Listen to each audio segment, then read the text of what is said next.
네, 국내 코로나19 신규 확진자 수가 어제 44명으로 그제보다 9명 늘었습니다. 코로나19 확산세가 지역 발생과 해외 유입 양방향으로 지속하는 가운데 수도권과 광주의 집단 감염은 계속 이어지고 있습니다. 네, 전문가와 관련 내용 자세하게 짚어보겠습니다. 김경우 인제대 백병원 교수와 함께합니다. 어서 오세요. 안녕하세요. 네. 보름 만에 신규 확진자 수가 30명대로 줄었다가 다시 이제 40명대로 증가했는데요. 지역 발생이 21명이고 해외 유입 확진자가 23명, 조금 더 많습니다. 먼저 지금의 확산세 좀 어떻게 분석을 하고 계신지 좀 들어볼까요? 네, 국내 지역 발생과 이제 해외 유입 환자를 좀 나눠서 생각해 보게 되면 일단 국내 지역 발생에서 이제 서울이 7, 경기가 8명, 그리고 수도권이 많은데 그 중에서 이제 감염 경로를 모르는 확진자들이 계속 나오고 있고요. 서울에서 4명도 어디서 감염됐는지 지금 조사 중에 있고, 광주에서는 이제 5명이신데 이분들이 이제 대부분 배드민턴 동호회 분들이신데 이분 같은 경우에는 이제 관련 광주 67번 확진자가 이미 6월 말에 이 스포츠 센터를 통해서 감염이 있었는데 접촉자 역학조사 추적이 조금 늦은 것 같습니다. 그래서 열흘 후에 지금 확인이 됐고, 이 광주 76번 환자의 어떤 그 접촉자 동선 파악하는데 좀 늦은 면이 이제 추가적인 확진자 발생이 좀 더 우려되는 상황인데요. 접촉하셨던 분들이 좀 사우나도 가고 다양한 활동을 하셨기 때문에 추가적인 감염자 증가가 조금 우려되는 부분이 되겠고요. 아무래도 이제 확진자 한 분이 이제 여러 명을 만나게 되고 또 그 여러 명이 또 여러 명을 만나게 되면은 그렇죠. 역학조사를 하다 보면은 이렇게 좀 놓치는 경우도 있긴 한데 이렇게 놓치는 경우 이제 추가적인 확진자가 늘어나는 것이 좀 우려되는 부분이 있는데, 한 가지 좀 희망적으로 볼 것은 이제 사회적 거리두기를 통해서 비록 접촉자를 놓쳤다고 하더라도 모든 분들이 좀 방역에 주의하셨다면 추가적인 접촉자 발생을 좀 줄일 수 있는 그런 희망적인 부분도 좀 기대해 볼 수 있을 것 같고요. 이제 해외 유입 사례도 크게 늘었는데 초반에는 주로 이제 내국인 분들이 많았는데 지금은 이제 해외 입국자 중에서 내국인과 외국인 비율이 거의 비슷하게 또 외국인 입국자도 굉장히 늘어나고 있는 추세로 바뀌고 있는 것 같습니다. 예, 그 해외 유입 확진자가 23명인데 이 중 12명, 한 절반 정도가 검역 과정에서 확진이 됐고요.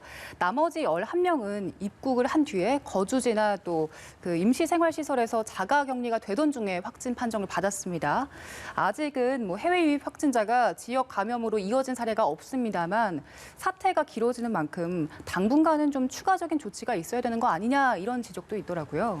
네, 지금 입국 절차 강화 조치에서 좀 추가적으로 이제 방역 강화 국가 대상 국가에서 오시는 모든 분들은 이제 48시간 이내 외국인 분들은 이제 PCR 검사 음성이라는 확인서를 가지고 들어오셔야 되기 때문에 감염되신 분들은 아예 이제 입국을 못 하시게 돼서 이제 해외 입국자 감염자 수는 조금 줄일 것으로 예상이 되는데 일단 내국인 분들은 이제 그렇게 제한하기가 좀 어려운 부분이 되겠고, 특히 이제 한국에 거주지가 있는 분들은 증상이 없으신 분들은 일단 그 거주지에서 3일 이내에 검사를 받으셔야 되는데, 물론 이제 공항에서 거주지로 가실 때 대중교통을 이용하지 못하고 전용 차량이라든지 이제 가족 차량을 이용하게 되고 또 그래서 자가격리를 하셔야 되는데, 일단은 그 이제 만약에 굳이 조금 위험이 굳이 있다면은 어떤 이동 과정이라든지 자가격리 중에서 어떤 그 가족들과의 접촉 이런 위험성이 조금 남아 있긴 하지만 충분히 방역 수칙을 좀 잘 자가격리 수칙을 잘 지켜주셔야 되겠고, 또 이제 자가격리자가 있는 가족분들 중에서 혹시 이렇게 대중을 이렇게 만나는 직업을 가지신 특히 이제 취약계층을 돌보시는 분들이 있다면 업무에서 좀 배제하신다든지 해가지고 추가적인 지역사회 전파 또 취약계층 전파가 되지 않도록 좀 노력해 주시는 부분이 추가적으로 필요할 것 같고요. 현재 단기 체류 외국인이나 유증상자 모든 분들은 이제 검역 단계에서 바로 PCR 검사를 하고 들어오셔야 되기 때문에 그런 분들로 통한 지역사회 감염 위험성은 그렇게 많지는 않을 가능성이 있겠고요. 또 들어오셔도 또 14일간 자가격리를 하셔야 되기 때문에 음성이어도 계속 자가격리를 해야 되고, 또 이걸 위반할 경우에 어떤 벌금이라든지 또 징역형, 그리고 외국인 같은 경우에는 강제 추방까지도 적용이 되기 때문에 굉장히 엄격하게 좀 적용되고 있다고 보시면 될 것 같습니다. 예, 알겠습니다. 해외 유입 확진 사례와 관련해서 이제 말씀해 주신 것처럼 정부의 추가 대책이 나왔기 때문에 좀 더 지켜봐야 될 것 같습니다. 광주 얘기를 좀 해보겠습니다. 추가 확진자를 보면 금양 빌딩 관련이 1명이고 배드민턴 동호회 관련이 3명인데요. 지금 모두 방문 판매와 관련이 있는 것으로 나타났고, 지금 전파고리가 12개나 늘었다고 하더라고요. 네, 맞습니다. 처음에 이제 광륵사에서 이제 시작된 것이 예. 이제 찾아보니까 이제 금형 오피스텔 방문 판매 업체와 관련이 있었고, 또 방문 판매 업체를 통해서 교회라든지 또 실버센터 요양원, 또 이제 고시학원이라든지 또 지금 최근에 이제 배드민턴 동호회까지, 또 아니면 광주 사랑교회나 뭐 일곡중앙교회 같은 이제 교회 중심으로 계속 전파가 퍼지고 있는데, 예. 주로 이런 전파가 이제 좀 방역 수칙을 좀 소홀히 했던 그런 집단에서 또 증폭이 되면서 또 연결되고 있고 그런 양상을 보이고 있습니다. 근데 방문 판매 업체나 어떤 교회라든지 또 이런 것들은 사실은 수도권에도 리치웨이부터 방문 판매라든지 아니면 원어 성경교회, 성경 연구회라든지 교회 모임이라든지 또 아니면 대전에서도 역시 방문 판매 업체 예. 이런 비슷한 패턴이 계속 이어졌는데, 광주에서도 이제 또 비슷하게 방문 판매 업체라든지 교회에서도 계속 소모임 중심이 계속 반복되고 있거든요. 그래서 예. 아마도 좀 우리는 괜찮겠지 하셨던 약간 조금 방역을 소홀히 하셨던 부분이 또 이런 비수도권에서도 이렇게 확산될 수 있는 부분이 있어서, 비록 이제 대전, 광주뿐만 아니라 다른 지자체에서도 모든 국민들이 좀 경각심을 가지고 우리 지역 사회에서도 언제든지 발생할 수 있다라는 생각을 가지시고 비슷한 사례들에 대해서는 조금 더 주의가 필요하신 부분이 될 것 같습니다. 예, 알겠습니다. 예. 지역도 그렇지만 수도권에서도 집단 감염의 여파가 계속해서 이어지고 있습니다. 경기 안양의 주 영광교회 관련 2명이 양성 판정을 받았고요. 또 수도권 방문 판매 모임과 의정부의 집단 발병, 또 서울 롯데 미도파 광화문 빌딩과 관련해서도 지금 확진자가 1명씩 추가된 상황인데, 지역 감염이 멈추질 않고 있는데 이 이유를 어떻게 보십니까? 네, 아마도 계속 지금 감염 경로를 모르는 전파가 계속 이어지고 있기 때문에, 특히 이제 무증상 전파가 많기 때문에 이제 예. 확진자만 조심하는 게 아니라 언제든지 나도 감염자가 될 수 있고 만나는 모든 분들이 이제 감염자가 될 수 있다는 그런 경각심이 좀 필요할 수가 있겠고요. 예. 또 감염이 일어나는 경로를 보게 되면은 아무래도 이제 좀 사소한 접촉, 또 이제 마스크를 잠깐 벗는 어떤 식당에서만 5분 정도 동선이 겹쳤는데 감염된다든지 그런 경우가 또 많기 때문에, 일단은 그 모든 분들의 감염 가능성이 있다는 것을 좀 경각심을 가지셔야 될 것 같고요. 예. 또 아무래도 바이러스 전파 속도도 굉장히 빠릅니다. 세대기라 그래서 한 사람이 전염돼서 그 다음 사람에게 전염력이 생기는 기간이 2, 3일로 굉장히 짧아졌기 때문에 추가적인 N차 감염이 굉장히 많이 빨리 생기고, 또 추가적인 격리가 빨리 이루어지지 않으면 이제 감염자가 많이 생기는 그런 양상이 됐고요. 예. 또 지금 이제 확진자 중심으로 이제 동선을 추적하고 접촉자를 파악하는데, 보통 이제 우리가 처음에는 이제 진술을 통해서 어디를 가셨고 누구를 만났는지 이렇게 조사를 하게 되는데, 한두 분이 이제 그런 과정에서 조금 동선을 숨기거나 얘기를 안 해주시게 되면은 예. 그것이 나중에 밝혀졌을 때는 이미 그분들을 통해서 2차, 3차, N차 감염이 또 이미 일어난 상태가 또 될 수가 있기 때문에 그런 좀 어떤 그 역학조사에 좀 협조하는 것이 조금 더 필요할 수가 있겠고요. 예. 또 이제 의심 감염 증상이 좀 생겼을 때, 뭐 열이 난다든지 호흡기 증상이 생기시고 이랬을 때 바로 선별 검사를 받으시는 것이 아니고, 뭐 동네 의원이나 약국에서 약 드시다가 이제 좀 조기 인지가 좀 늦어지는 사례도 있어서 의심 증상이 있으실 때 좀 빨리빨리 예. 선별 검사를 우선적으로 받으시는 어떤 노력과 또 이런 제도적인 지원 같은 것들이 좀 이런 확산세를 좀 막을 수 있을 것으로 좀 기대를 해보겠습니다. 예, 알겠습니다. 깜깜이 전파, 이른바 깜깜이 전파와 불성실하게 역학조사 임하는 부분에 대해서 좀 우려를 표명해 주셨고요. 용인 지역 얘기를 좀 해보면 2살 된 쌍둥이 남매를 포함해서 일가족 4명이 확진 판정을 받았는데, 이 2살 된 쌍둥이 남매가 증상이 전혀 없었다고 하고 또 어린이집에도 다니고 있기 때문에 이 부분은 좀 걱정이 됩니다. 네, 맞습니다. 예. 그래서 이 일가족 중에서 이제 외할아버지하고 어머니만 감염되셨고, 이제 다른 분들은 아직 잠복기에 있는지 이제 음성으로 처음에 판독이 나왔는데요. 예. 일단은 그 외할아버지가 증상이 생기신 게 좀 8일 조금 일찍 생기셨고, 어머니도 증상이 생기셨는데 조금 그 증상이 생겼을 때 바로 좀 선별 검사를 못 받으셨던 것 같고요. 그렇게 봤을 때 아마 어린이 이 쌍둥이 남매도 조금 증상이 좀 지금 무증상이긴 한데 감염 전파력이 좀 생긴 상태에서 어린이집을 가지 않았을까 이렇게 좀 추정해 볼 수 있을 것 같고요. 현재 이제 접촉자 중심으로 해서 이제 어린이집 중심으로 역학조사 또 검사가 진행되고 있다고 하는데요.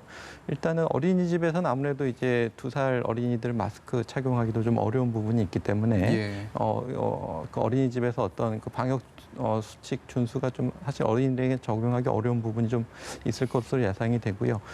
다만 기대해 볼 것은 이제 어린이들이 이제 그 어떤 감염 전파력 증상이 없을 때 얼만큼 전파력이 강할 것인가. 전파력이 좀 없어서 어린이집에 좀 추가적인 전파가 일어나지 않을지 이것들을 좀 기대해 볼 것 같은데요. 아직까지는 어린이집에서 한 어린이를 통해서 집단 감염이 생긴 사례는 아직까지는 없었고 예. 보육 교사를 통해서 감염됐다든지 그런 사례들은 있었는데 이번 사례를 조금 주목해 봐야 될 것 같습니다. 알겠습니다.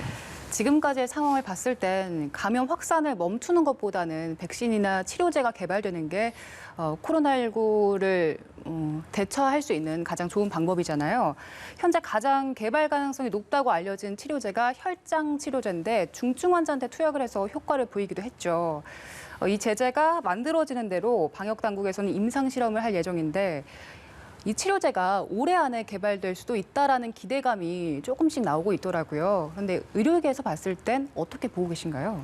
네, 좀 좋은 효과가 있기를 기대하겠고요. 예. 아마 3개월 전에도 이렇게 소수의 대상을 인원으로 했을 때 효과가 있다는 것이 발표된 적이 있었는데, 그래서 예. 두 분에게서 좋은 효과가 있었는데, 예. 어떤 치료제가 진짜 효과가 있는지를 보는 과정이 좀 굉장히 까다롭습니다. 쉽진 않고요. 그렇기 위해서는 대조군, 위약군이 또 필요하겠고, 그다음에 그 비교해서 더 우월한 효과가 있는지 봐야 되겠고, 또 이 치료약을 쓰는 곳과 위약군을 쓰는 군을 또 이제 맹검이라 그래서 이제 환자도 모르고 투약하는 치료자도 모르게 이렇게 해야지 조금 더 정확하게 알 수가 있겠고, 또 투약군과 대조군이 또 비교 가능한지 연령이라든지 기저질환이나 같은 게 이런 것들도 비슷해야지 또 예. 비교가 가능하겠고요. 예. 또 이제 부작용 같은 건 또 더 많지 않은지 부작용도 또 비교해 봐야 되겠고, 또 이제 무엇보다도 지금 코로나19 중증 환자가 그렇게 많지는 않기 때문에 또 대상 환자 수도 이렇게 많지는 않을 수가 있겠고, 또 지금 알려진 어떤 렘데시비르와의 어떤 공동 투약을 할 건지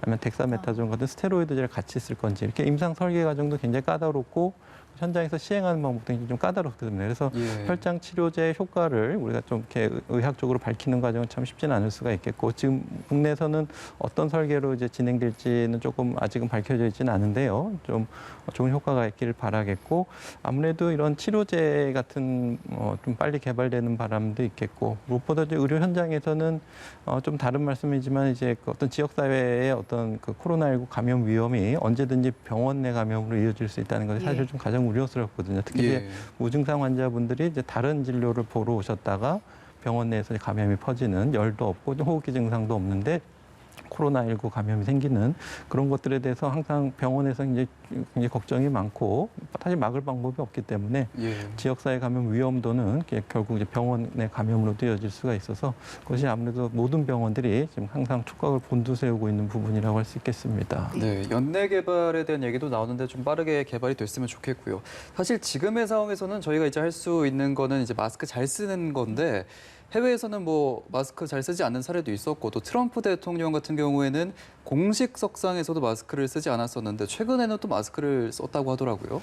네, 그 보도를 보니까 이제 군병원 방문했을 때 예. 쓴 걸로 알려져 있고, 이제 트럼프가 이제 써야 될 때와 안 써야 될 때를 자기는 알고 있고, 이제 병원에 갈 땐 써야 된다는 걸 알고 있다 이렇게 이제 예. 얘기를 했다고 하는데요. 이제 사실 이제 병원에서 이제 모든 분들이 마스크를 써야 되고, 이제 아시겠지만 우리나라에서도 병원 내 이제 출입을 금지하기 때문에 이제 병원 꼭 필요하신 분 아니면 이제 병원에 못 들어오게 돼 있거든요. 예. 코로나19 감염 때문에. 그래서 마스크를 항상 착용하셔야 되고요. 이제 브라질 대통령이 이제 트럼프 대통령 마스크를 안 쓰다가 이제 코로나19에 감염이 됐는데요. 예. 트럼프 대통령도 모르겠으면 그거에 영향이 있는지 일단은 그 병원 방문할 때 이제 마스크를 쓴 것으로 알려져 있는데, 무엇보다도 지금 미국 내 너무 확진자가 아주 너무 급증하고 있고, 일일 확진자 수가 5만 명, 8만 명 이렇게 이르고 최다죠, 지금. 최다고. 예. 예. 그래서 사망자 수도 13만 명에서 계속 계속 증가하고 있는 상태이기 때문에 어느 정도 지금 이렇게 폭증한 상태를 어떻게 진정할 수 있을지 좀 사실 좀 우려되는 부분이 되겠는데 아무래도 이제 그동안에 트럼프 대통령의 어떤 자기의 어떤 정치적인 이익이나 인기를 위해서 조금 방역 조치를 소홀히 했던 부분이 좀 미국의 이런 대유행의 원인에 좀 책임이 있을 것으로 보이는데 좀 지금이라도 좀 방역 수칙을 좀 강화하는 정책을 국민들에게 좀 설득하는 노력들이 좀 필요할 것으로 보입니다. 예, 알겠습니다. 고맙습니다. 네, 오늘 김경우 인제대 백병원 교수와 함께 이야기 나눠봤습니다. 고맙습니다. 고맙습니다. 네, 감사합니다.